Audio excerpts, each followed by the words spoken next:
दोस्तों, दुनिया के सबसे बड़े चुनाव पर सबकी निगाहें इस समय रुकी हुई है। हर एक देश इस समय अमेरिका में राष्ट्रपति चुनाव के ऊपर अपनी निगाहें टिकाए हुए है। इसी पर बड़े अपडेट के साथ हम इस समय आपके साथ मौजूद हैं। बड़ा अपडेट आप ये ले लीजिए कि मतगणना जारी है और 16 राज्यों में डोनाल्ड ट्रंप इस समय आगे चल रहे हैं। आपके लिए ये जानना बहुत जरूरी है कि जिस तरह से हिंदुस्तान में जब चुनाव होते हैं, लोकसभा चुनाव के दौरान उत्तर प्रदेश में सबकी निगाहें टिकी होती हैं, वैसे ही जब अमेरिका में राष्ट्रपति चुनाव होते हैं तो सबकी निगाहें कैलिफोर्निया पर टिकी होती हैं। ऐसा क्यों होता है, ये आप जानिए।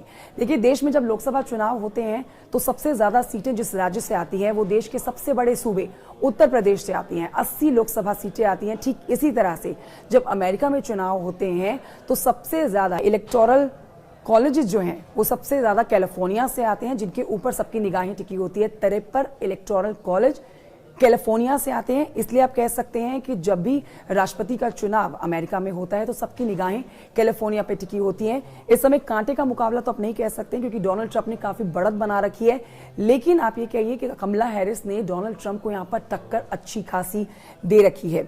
7 स्विंग स्टेट्स का हाल भी आप जान लीजिए। 7 स्विंग स्टेट भी बहुत अहम होते हैं, जिनमें इस समय जॉर्जिया जो स्टेट है इसमें ट्रंप सबसे आगे चल रहे हैं।